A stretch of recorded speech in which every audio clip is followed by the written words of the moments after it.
नमस्कार साथियों। 7 अक्टूबर 2024 से 13 अक्टूबर 2024 तक कैसा रहेगा आपका साप्ताहिक भविष्यफल, आइए इस पे चर्चा करते हैं। मेष राशि के जातकों का चंद्रमा का गोचर अष्टम भाव, नवम भाव, दसम भाव और एकादश भाव यानी 8th house, 9th house, 10th house और 11th हाउस में भ्रमण करेगा। अतः मेष राशि के जातकों को जिनके इष्ट देव भगवान मंगल देव होते हैं, उनको अष्टम की स्थिति से अपना आरंभ करना पड़ रहा है, जिसके लिए जो 7 तारीख का दिन है या 8 तारीख की दोपहर तक उनको विशेष रूप से सावधानी रखनी पड़ेगी। तदुपरांत भाग्य स्थान, व्यापार, नौकरी और धन भाव में चंद्रमा के जाने पर आपको बहुत अच्छे योग प्राप्त होंगे तथा आप नई वाहन का क्रय इस अवधि में जरूर खरीदेंगे। साथ ही नौकरी के क्षेत्र में और धन के क्षेत्र में आपको विशेष लाभ प्राप्त होगा। लेकिन 7 तारीख से 8 तारीख तक यदि आप कोई वाहन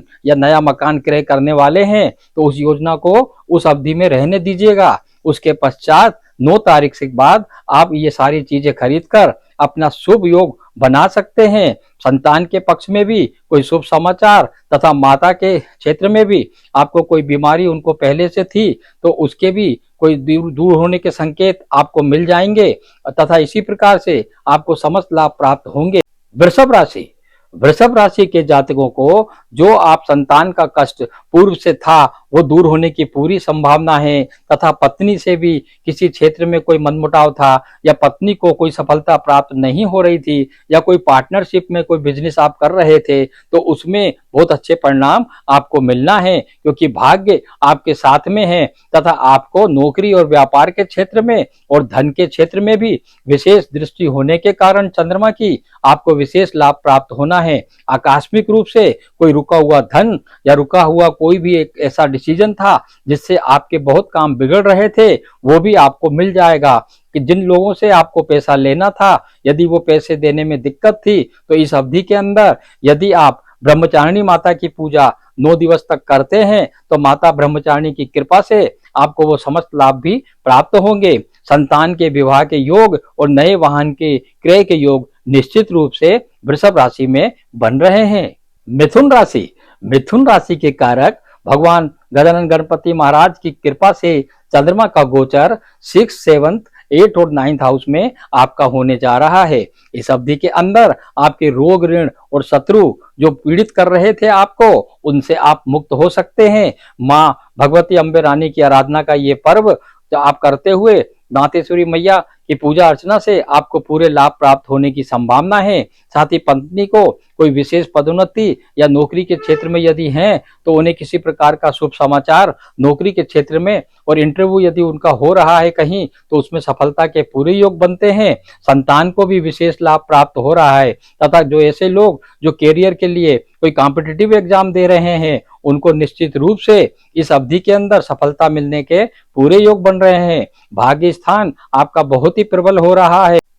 तथा मिथुन राशि के जातक अपने आप को इस अवधि में आत्मविश्वास से पूर्ण महसूस करते हुए अपने भगवान गजानन गणपति महाराज की इष्ट देव को पूजा यदि करते रहते हैं तो उनके सारे मनोरथ पूर्ण हो सकते हैं। और नवरात्रि के इन पावन पर्व पर मिथुन राशि के जातकों को मातेश्वरी मैया मां चंद्रघंटा माता की पूजा अर्चना करना चाहिए। कर्क राशि के जातकों का चंद्रमा का गोचर बहुत अच्छा मिल रहा है, क्योंकि चंद्रमा की स्टार्टिंग आपके सिंह राशि से हो रही है। पंचम भाव, छठे भाव, सप्तम भाव और अष्टम भाव में चंद्रमा यहाँ भ्रमण करेगा, जिससे आपके संतान के क्षेत्र में कोई विशेष लाभ, बहुत ही ऐसा छुपा हुआ लाभ जिसको लेकर आप बहुत चिंतित थे, चाहे उनके विवाह का कारण हो, चाहे उनकी नौकरी का कारण हो या किसी कॉम्पिटिटिव एग्जाम में उनको सफलता नहीं मिल रही थी तो उसका शुभ समाचार भी आपको इस दौरान प्राप्त होने की पूरी संभावना है।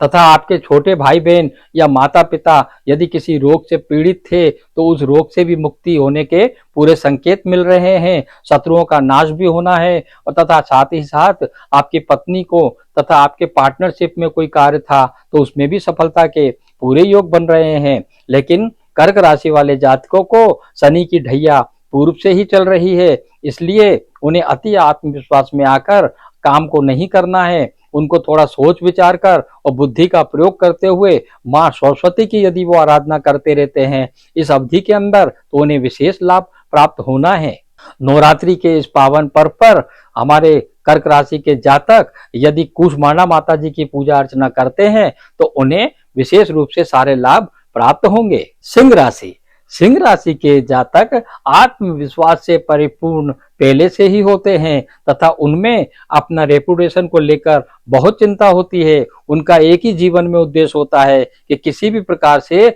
मेरी इमेज डाउन नहीं होना चाहिए। और सिंह राशि के जातकों को इस वक्त राहु बहुत परेशान कर रहे हैं, क्योंकि सिंह राशि से अष्टम भाव में राहु हैं, जो मानसिक तनाव के साथ साथ आपको अनावश्यक रूप से किसी से तर्क वितर्क करने के लिए, लड़ाई झगड़ा करने के लिए प्रोत्साहित करते हैं। आप अपनी वाणी पे संयम रखिएगा। आप वाणी पे यदि संयम रखते हैं तो निश्चित रूप से आपके शत्रु भी परास्त होंगे और जो कुतर्क आपके दूसरे लोग आपसे करना चाहते हैं वो भी आपसे दूर भाग जाएंगे। और सिंह राशि के जातकों को इस अवधि के अंदर संतान से विशेष लाभ और वाहन खरीदने का एक निश्चित अच्छा योग बन रहा है। यदि कोई पुरानी वाहन है तो उसे देकर आप नई वाहन भी ले सकते हैं तथा संतान और आपके कैरियर के क्षेत्र में, संतान के क्षेत्र में विशेष सफलता के योग दिख रहे हैं। इसी के साथ साथ आपके आत्मबल में वृद्धि हो रही है और पिता से आपके संबंध अच्छे हो सकते हैं। पिता भी आपके व्यापार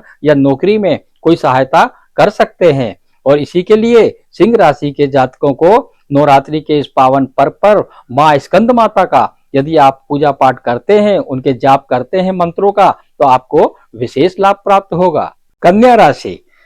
राशि के जातक इस अवधि के अंदर छोटे भाई बहनों से विशेष ही बहुत कोई लाभ प्राप्त करने वाले हैं। उनके पराक्रम में भी वृद्धि होगी, क्योंकि चंद्रमा का गोचर उनके तृतीय भाव, चतुर्थ भाव, पंचम भाव और छठे भाव में भ्रमण करेगा, जिससे उनके माता के सुख में भी वृद्धि होगी। साथ ही साथ आपको रोग, ऋण और शत्रु थोड़ा परेशान कर सकते हैं, लेकिन संतान को बहुत ही अच्छी शुभ समाचार मिलने की पूरी संभावना है। इसके साथ ही चंद्रमा के गोचर के कारण आपके पिता को भी कोई विशेष लाभ प्राप्त होगा और वाहन तथा भवन तथा नया कोई सामान घर में, टीवी, फ्रिज, कूलर या इसी प्रकार की एसी, आप कोई भी चीज नई लाना जरूर चाहेंगे, जो इस अवधि में आपका मनोरथ जरूर पूर्ण होगा। कन्या राशि के जातकों को भगवान गणेश जी की आराधना तो नित्य प्रतिदिन करना ही करना है। इसके साथ साथ यदि नवरात्रि के इस पावन पर्व पर यदि आप ग्रहों की शांति चाहते हैं और जो अशुभ ग्रह हैं वो आपको ज्यादा परेशान ना करें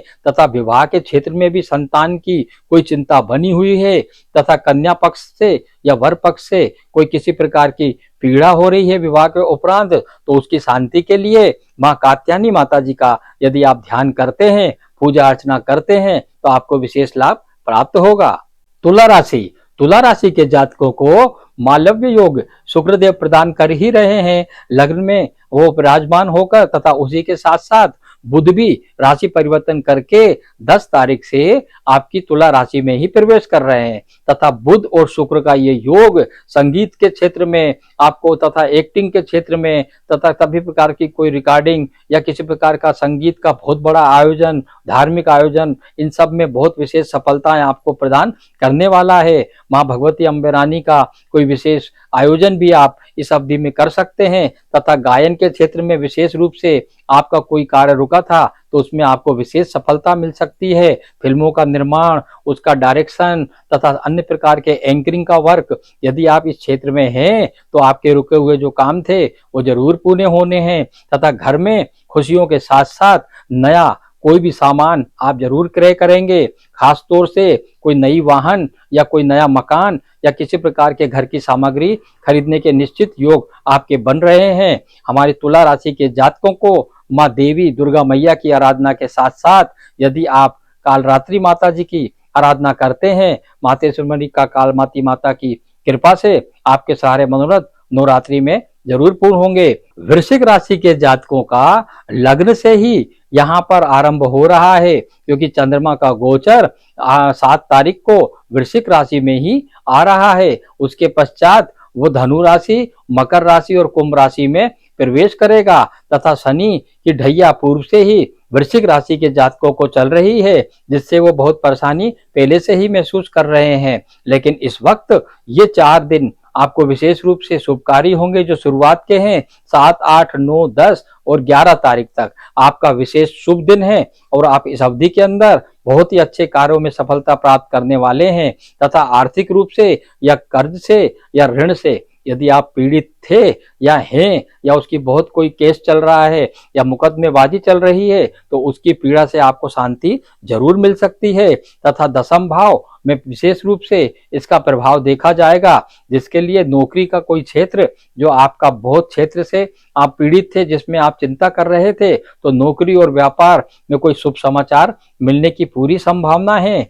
अष्टम भाव पर विशेष इसका प्रभाव होता है। वृश्चिक राशि वाले जातकों को इस अवधि के अंदर और विशेष रूप से बहुत से लाभ प्राप्त करने के लिए मातेश्वरी मैया महागौरी माता जी की आराधना करनी चाहिए तथा ओम सर्व मंगल मांगल्ये शिवे सर्वार्थ साधिके शरण्य त्र्यंबके गौरी मां नारायणी नमस्तुते की 108 की माला आपको रोज जाप करना चाहिए। धनु राशि वाले जातकों को 12वें भाव से चंद्रमा का गोचर प्राप्त हो रहा है। तत्पश्चात एक दिन के पश्चात ही वो प्रथम भाव, द्वितीय भाव तथा तृतीय भाव यानी फर्स्ट हाउस, सेकंड हाउस और थर्ड हाउस इनका विशेष लाभ वो प्रदान करने वाला है तथा उसके जो ग्रहों की गति थी जिसमें बहुत ही धीमी गति से कोई कार्य हो रहा था तो 9 तारीख से उनके भगवान गुरुदेव वक्री हो जाने के कारण उनके कार्यों में तेजी आपको दिखने लगेगी तथा आपके आत्मविश्वास में, आपकी पर्सनालिटी में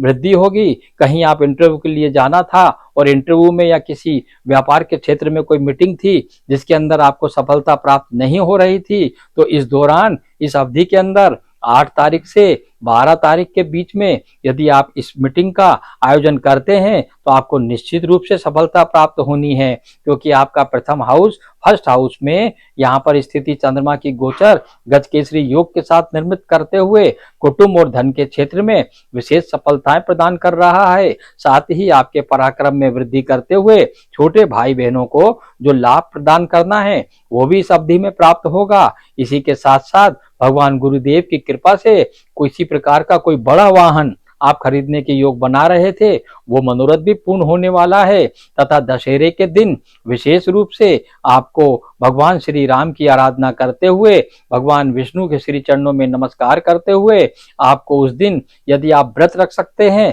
तो आप इस व्रत को जो सूर्योदय से और सूर्यास्त तक का व्रत है उस व्रत को यदि आप करते हैं और किसी एक मनोरथ को लेकर यदि आप उसे पूर्ण होने के लिए ईश्वर से प्रार्थना करते हैं तो नवरात्रि में मां सिद्धिदात्री की कृपा से आपका यह मनोरथ जरूर पूर्ण होगा। मकर राशि के जातकों को मातेश्वरी महालक्ष्मी की कृपा विशेष रूप से इस पूरे वीक में प्राप्त होने वाली है क्योंकि धन भाव से ही आपका चंद्रमा गोचर करते हुए आगे बढ़ेगा। आपके जितने भी प्रॉब्लम्स थी फाइनेंशियल वो इस दौरान अवश्य दूर होने वाली है। आकस्मिक रूप से आपको बहुत धन लाभ होने वाला है। साथ ही आप नए वाहन के साथ साथ कोई संपत्ति का बड़ा क्रय, भूमि का कोई बड़ा क्रय भी इस अवधि में कर सकते हैं। यदि आप पेट्रोलियम के क्षेत्र में या पेट्रोल पंप को या गैस एजेंसी को कोई लेने का प्रयास कर रहे थे तो उसमें भी आपको सफलता प्राप्त हो सकती है। इसके साथ साथ ही आपको किसी ऐसी मीटिंग के अंदर अचानक ही कोई ऐसा एग्रीमेंट करके आपको लाभ प्राप्त होगा जिसकी आपने कल्पना भी नहीं की होगी। क्यों? क्योंकि शनि पर उतरती हुई ढैया का बहुत लाभकारी प्रभाव आपको मिल रहा है।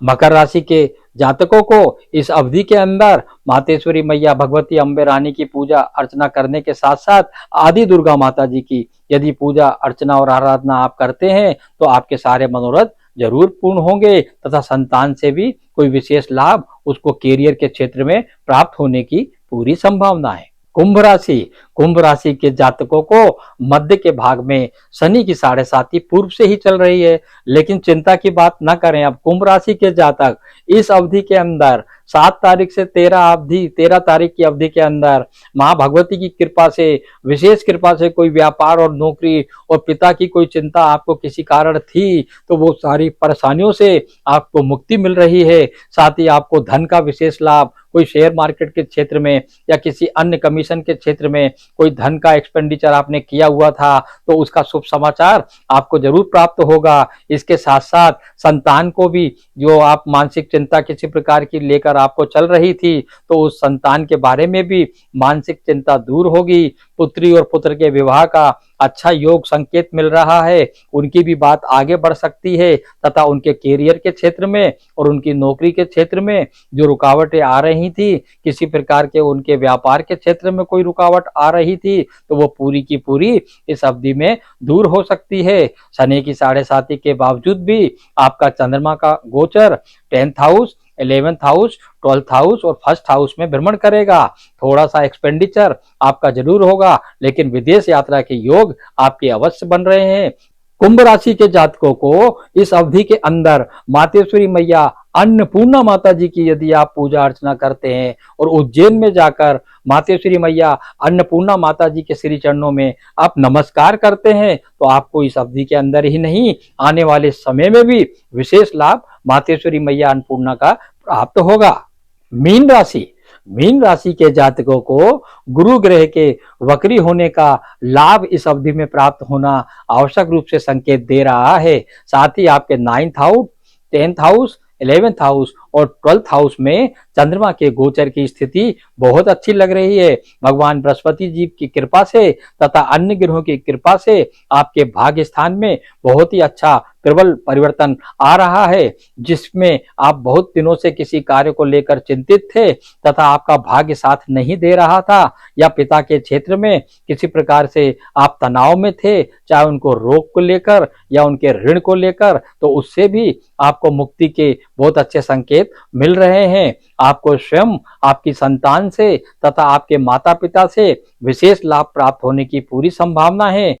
तथा आपके छोटे भाई बहनों को भी विशेष रूप से कोई कॉम्पिटिटिव एग्जाम में कोई कार्य करना था तो उसको भी शुभ समाचार के रूप में आपको प्राप्त होने की पूरी संभावना है। धन का क्षेत्र आपका पूर्ण रूप से इस अवधि में खुला रहेगा। आप जितना चाहे उतना कमीशन बेसिस पे धन अर्जित कर सकते हैं। मीन राशि के जातकों को इस अवधि में मां भगवती अम्बे रानी की पूजा अर्चना के साथ साथ आपको मातेश्वरी मैया, मां कंकाली माता की पूजा अर्चना करना चाहिए। मां कंकाली माता की कृपा से आपके सारे मनोरथ जरूर पूर्ण होंगे। इस प्रकार से और अच्छी अधिक जानकारी तथा साप्ताहिक भविष्यफल आप आगे जानना चाहते हैं तो मेरा मोबाइल नंबर नीचे डिस्प्ले हो रहा है तथा मेरी वेबसाइट पर जाकर आप एक कंसल्टेशन कॉल बुक कर सकते हैं तथा आदर्श भाग्य एस्ट्रोलॉजी को अधिक से अधिक लाइक कर सब्सक्राइब करें। धन्यवाद साथियों।